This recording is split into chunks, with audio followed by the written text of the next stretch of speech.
नमस्कार। विवेक की सोच के इस अध्याय में आपका फिर से स्वागत है। और ये मैं वीडियो बना रहा हूँ वेरी फ्रैंकली। देखिए, मैंने लास्ट बनाया था शायद 10 दिन 12 दिन पहले, फार्मर्स को लेके मैंने एक ही बनाया था। और बिल्कुल मुझे लगा कि जब सुप्रीम कोर्ट ने दे दिया है अबेंस तो सब खत्म हो ही जाएगा। फिर आखिरी में केंद्र सरकार ने भी कह दिया कि चलो हम भी 1.5 साल के लिए फ़िलहाल होल्ड पे डाल रहे हैं। और तब तक आप लोग तो ये कहते थे ना कि हमें बिना बातचीत करे रूल बनाए गए हैं, बिना बातचीत करे कानून बनाए गए हैं। पर बातचीत किससे करी जाए? मेंबर ऑफ पार्लियामेंट से तो की जाती है, कैबिनेट में तो की जाती है। और कैबिनेट मंत्री कौन होते हैं?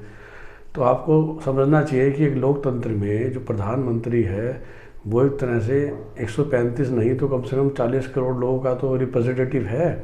और फिर उनके जो मंत्रिमंडल है वो अलग अलग राज्यों से आते हैं और हर एक मंत्री के पीछे 20-25 मेंबर ऑफ पार्लियामेंट खड़े होते हैं। तो अल्टीमेटली एक जनता की राय तो है जो कैबिनेट में फैसला लिया जाता है या पार्लियामेंट में लिया जाता है। चलो फिर भी 1.5 साल का भी समय ऑफ़र कर दिया गया। फिर किसान नहीं माने तो मैंने कहा इससे पहले कि मैं अपनी ओपिनियन एक बनाऊँ, मैं उन लॉस को पढ़ता हूँ। तो मैं ऑनेस्टली स्पीकिंग पिछले 60 दिन से या 90 दिन से मैंने नहीं पढ़े थे, समय नहीं था। अब मैंने समय निकाला और बहुत गहराई से पढ़ा। ऑफ कोर्स फिर मैंने 2-3 ट्रस्ट में जाट किसानों से बात करी और घुमा फिरा के यही था कि किसी के पास 5 मिनट के बाद लॉजिक नहीं था। तो उल्टे से स्टार्ट करता हूँ। लॉ नंबर 3 जो एक लॉ है एसेंशियल कमोडिटी चेंजेस, जिसमें व्हीट पल्सेस एक्सेट्रा को एसेंशियल कमोडिटी से निकाल दिया गया है। जैसे कि ऑलरेडी फ्रूट वेजिटेबल नहीं होते, अनियंस को निकाल दिया गया है। और इट्स टेम्परेरी फेस है। सरकार के पास हमेशा होता है कि मैं चाहूँगा तो जब मर्जी वापस ले आऊँ। उसका कहना था कि ऐसा करने से होल्डिंग हो जाएगी और कीमतें बढ़ जाएंगी। तो मैंने कहा पर इससे किसानों को क्या नुकसान है? अगर बाज़ार में कीमतें बढ़ जाएंगी तो किसान तो और महंगाई से बेचेगा। तो इसका तो कोई लॉजिक था ही नहीं। तो कहते नहीं गरीब आदमी सफ़र करेगा। मैंने गरीब आदमी अलग हो गया ना, अभी तो हम किसानों की बात कर रहे हैं। गरीब आदमी तो रोड पे है नहीं। तो जब ये चीज़ सबको एसेंशियल कमोडिटी से हटाई जा रही हैं, वीट और राइस, और जब वाकई रेट बढ़ जाएगा रिटेल में तो इन्फ्लेशन बढ़ती है, महंगाई बढ़ती है, नज़र आएगा ना। अल्टीमेटली चुनाव हार जाएगी सरकार। तो किसानों का क्या लेना देना? ये जो तीसरा लॉ है ये तो मेरे ख्याल से फॉर्म लॉ है ही नहीं। ये तो एक नॉर्मल लॉ था कि भाई एसेंशियल कमोडिटी से निकाल दिया गया। तो मेरे हिसाब से तो उसको फॉर्म लॉ में डालना ही नहीं चाहिए था। चुप। तो एसेंशियल कमोडिटी एक्ट का तो कोई लेना देना है ही नहीं। अब आ जाओ लॉ नंबर 2 जो कि है कॉन्ट्रैक्ट फार्मिंग, और उसका फ्रेमवर्क बनाया गया है। तो देखिए मैं क्या कहना चाह रहा हूँ। लॉ 2 टाइप का होता है। एक तो होता है कि लॉ आ गया जो है ही, जो कि दिल्ली में 10 साल पुरानी डीजल गाड़ी या 15 साल ज़्यादा पुरानी पेट्रोल गाड़ी नहीं चलेगी किसी भी रजिस्ट्रेशन की। नो, ये एक लॉ है जो कि सैक्रोसेंट है और जिस लॉ की वजह से कई लोग जिनकी वेल मेंटेन गाड़ी है उनकी गाड़ी बेकार हो गई। ठीक है, लेकिन या हम एक लॉ बोलते हैं जिसका मिसयूज़ हो जाता है, चाहे वो पहले एंटी डोमेस्टिक वायलेंस लॉज लाए गए थे, एंटी डाउरी लॉ लाए गए थे, एक्सेट्रा एक्सेट्रा। पर मैंने कहा सर ये कॉन्ट्रैक्ट फार्मिंग तो बस एक फ्रेमवर्क है ना। अगर उस लॉ में चलो माना 25 क्लॉज हैं और मैं तो मुंह पे कह रहा हूँ कि 25, आप कहते हो कि उस बंदे तो ये कहा कि 25 में से 20 किसानों के फेवर में, 5 कॉर्पोरेट के फेवर में। समझाया भी मुझे, मैं भी नहीं समझाऊंगा, समय ख़राब होगा। तो मैं तो मुद्दे पे आता हूँ। मैं कहा ठीक। मैं कहा आप तो कह रहे हो 20 फार्मर के फेवर में है, मैं तो बोलता हूँ 25 के 25 कॉर्पोरेट के फेवर में है। राइट? हाँ जी।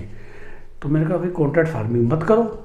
जब आपको मालूम है कि 25 के 25 जो ये क्लॉजेज हैं कॉन्ट्रैक्ट फार्मिंग के लॉ में, इट इज़ ये सब के सब फार्मर के अगेंस्ट है। तो भाई तो देखिए ये जो लॉज है ना ये चॉइस है। इसमें से कोई भी ये जो 3 लॉ है ना ये वो कह लॉ नहीं है।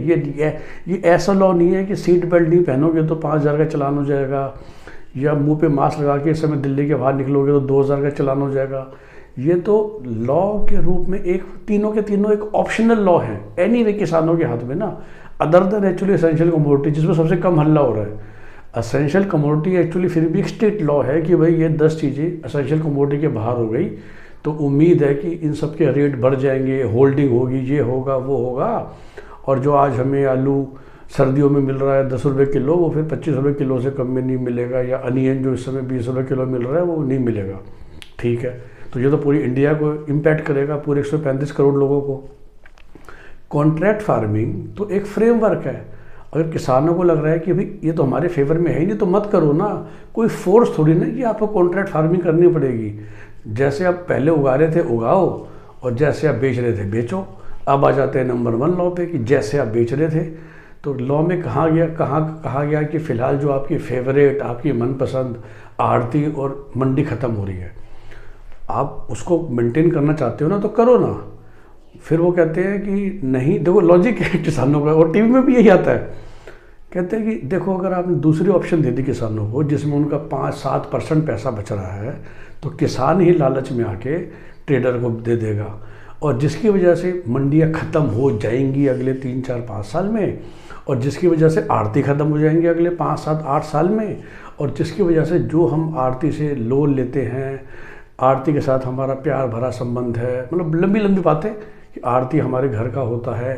भाई मेरे तो आधे रिश्तेदार आड़ती हैं क्योंकि हम बनिए हैं, तो मैं आड़ती को बुरा नहीं कह रहा।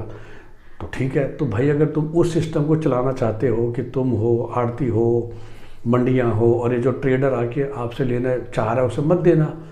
और फ़र्क भी सिर्फ 5-6% का होने वाला रेट में। फ़िलहाल तो कोई, हम ये बातें तो कर नहीं रहे ना 50% की, लोग बात कर रहे हैं जहाँ सिर्फ मंडी टैक्स की। तो भाई पूरे पंजाब जहाँ पर मैक्सिमम प्रोटेस्ट है पंजाब के किसानों में, आप एक फ़ैसला कर लो ना सारे मिलके, जो यूनियन लेके दिल्ली बैठे हुए हो, आप एक पंजाब के अंदर इंटरनल फैसला कर लीजिए कि हम किसी भी ट्रेडर को नहीं देंगे, सिर्फ अपना माल मंडी में बेचेंगे, बात ख़त्म। आप ही के तो हाथ में है ना। तो लॉ 1 भी जो है ये भी फ्रेमवर्क है। लॉ अगेन ये कह रहा है कि आप बेच सकते हो, ये थोड़ी ना कहे कि आप सिर्फ ट्रेडर को ही बेचोगे और मंडी ख़त्म हो रही है। आपके पास एक और ऑप्शन दी गई है, आप कह रहे हो हमें वो ऑप्शन नहीं चाहिए ना, तो मत लो। कहाँ ये लिखा है कि वो ऑप्शन लेनी पड़ेगी? तो जब मैं तीनों गहराई से देखा, और मजाक नहीं, 3-4 जाट दोस्त किसानों से जिनका बैकग्राउंड विलेज का बात की, तो बिल्कुल क्लियर हो गया जी, कोई लॉजिक नहीं है, कोई कुछ नहीं है। जैसा कि हम जानते ही हैं, स्पेशली पंजाब और हरियाणा के किसान वीट और राइस उगाते रहते हैं, जो कि आराम से उग जाती है, जिनमें उनकी पकड़ है, एमएसपी पे बेचते रहते हैं। उनको असली टेंशन ये है कि ये जो बहुत सारे चेंजेस हो रहे हैं, मतलब कह दो लॉ नंबर 2 और 3 से तो कोई लेना देना है ही नहीं इनका, लेकिन शायद हमें ये एसपी ना मिले, एमएसपी ना मिले फ्यूचर में, शायद, हर चीज़ शायद है, और उसकी वजह से इनको बस ख़त्म नहीं करा दो। तो ये जो उनके दिमाग में बिठा दिया गया है, अब वो पंजाब में विपक्ष ने बिठाया है या उनके किसी कॉन्स्पिरेसी थ्योरी जो चल रही है उन लोगों ने बिठाया है, विदेशी लोगों ने बिठाया है या क्या बिठाया है, लेकिन अब मैं बड़ी कॉन्फिडेंस से कह रहा हूँ, सब पढ़ने के बाद, 1.5 साल के अभ्यास के बाद, कि 100% किसान गलत हैं। उनको अपने अपने जाकर करना चाहिए। तीनों का मैंने एक्सप्लेनेशन दे दी। आपको मंडी आड़ती प्यारे हैं, आप ट्रेडर को मत बेचो माल, ऑप्शन है आपके हाथ में। कॉन्ट्रैक्ट फार्मिंग आपको कंफ्यूजिंग कर रही है, मत करना किसी के लिए। और एसेंशियल कमोडिटी एक्ट में तो आपको भी लेना देना है ही नहीं, वो तो जनता का कानून है। और पहले दोनों तो मतलब लॉ है ही नहीं, वो तो आपके लिए फ्रेमवर्क है, वो तो एक कॉन्स्टिट्यूशनल अमेंडमेंट है। ये शायद लॉ का नाम देकर ही गलत हो गया। It is not a Indian penal code law, ये तो आपको फ्रेमवर्क दिया गया है। जैसे जब आप मकान किराए पे देते हो दिल्ली में या कहीं पर भी, तो फ्रेमवर्क बनाए हैं सरकार ने ना, कि इतने टाइम तक किराएदार रह गया, तो जो ओल्ड रेंट एक्ट हुआ करते थे, इस तरह कई चीज़ें हैं। तो ये कोई स्टेट लॉ तो है ही नहीं, ये तो आपको एक ऑप्शन दी गई थी, क्योंकि पहले आपके पास ये ऑप्शन नहीं थी। तो अगर जिसको ये ऑप्शन नहीं चाहिए भाई वो मत लो, कोई ज़बरदस्ती थोड़ी ना है। और पूरा का पूरा पंजाब अगर इसके अगेंस्ट है, मगर वो पूरे इंडिया के किसान अगेंस्ट है, फिर तो बहुत बढ़िया। पूरे इंडिया के किसान डिसाइड कर लो कि ना हम कॉन्ट्रैक्ट फार्मिंग करेंगे किसी कॉर्पोरेट के साथ, और ना ही हम किसी ट्रेडर को देंगे मंडी के बाहर माल। तो फिर ये लॉ तो अपने आप ही बेकार हो गए, ये तो बस पड़े रहेंगे किसी खड्डे में। हिंदुस्तान में या संविधान में तो ऐसे कई लॉ बने हुए हैं जिनका आज तक कभी इस्तेमाल ही नहीं हुआ, इनका भी नहीं होगा। तो जब लॉ का इस्तेमाल ही नहीं होगा तो टेंशन किस बात की है? तो ज़रा ध्यान से सोचिए। और ये बेकार की जिद, मैं तो कहूँगा कि अब तो मुझे कहना पड़ेगा कि बस ये जो 2 कौम है, मेरे प्रिय सिख भाई और मेरे प्रिय जाट भाई, इनके बस दिमाग में अड़ गया है, या वही बात है कि किसी पॉलिटिकल इन्फ्लुएंस में ये अपना समय और संसाधन देश के ख़राब कर रहे हैं। तो आप उठिए और अपने अपने काम पे जाइए, आपके साथ कोई नुकसान नहीं होगा। ये वीडियो चाहे नोट कर लीजिए, अगर कहीं कभी भी हो जाए ना 2-3 साल में आके, तो जो आप सजा देना चाहें ना मेरे को दे लेना आके। मेरा एड्रेस सब चैनल पे लिखा हुआ है। मैं आपको गारंटी दे रहा हूँ कि आपके साथ कुछ नहीं होने वाला। आपको आढ़ती मंडी पे आ रहे हैं, मैंने आपको सोल्यूशन दे दिए हैं, लेकिन ये मत कहना कि जी देखो हमने बाहर ट्रेडर को भी माल बेच दिया और फिर 4 साल बाद बोलो कि देखो जी मंडी तो ख़त्म हो गई। तो आप अपनी मंडियाँ बचाइए, अपने आढ़तियों को बचाइए, बाहर किसी को माल मत बेचिए, कॉन्ट्रैक्ट फार्मिंग किसी के साथ एग्रीमेंट करो ही मत, तो कन्फ्यूजन ही खत्म कि एसडीएम पे जाएंगे कि कोर्ट में जाएंगे। अरे कॉन्ट्रैक्ट फार्मिंग करो ही मत ना, तो बात ही खत्म हो गई।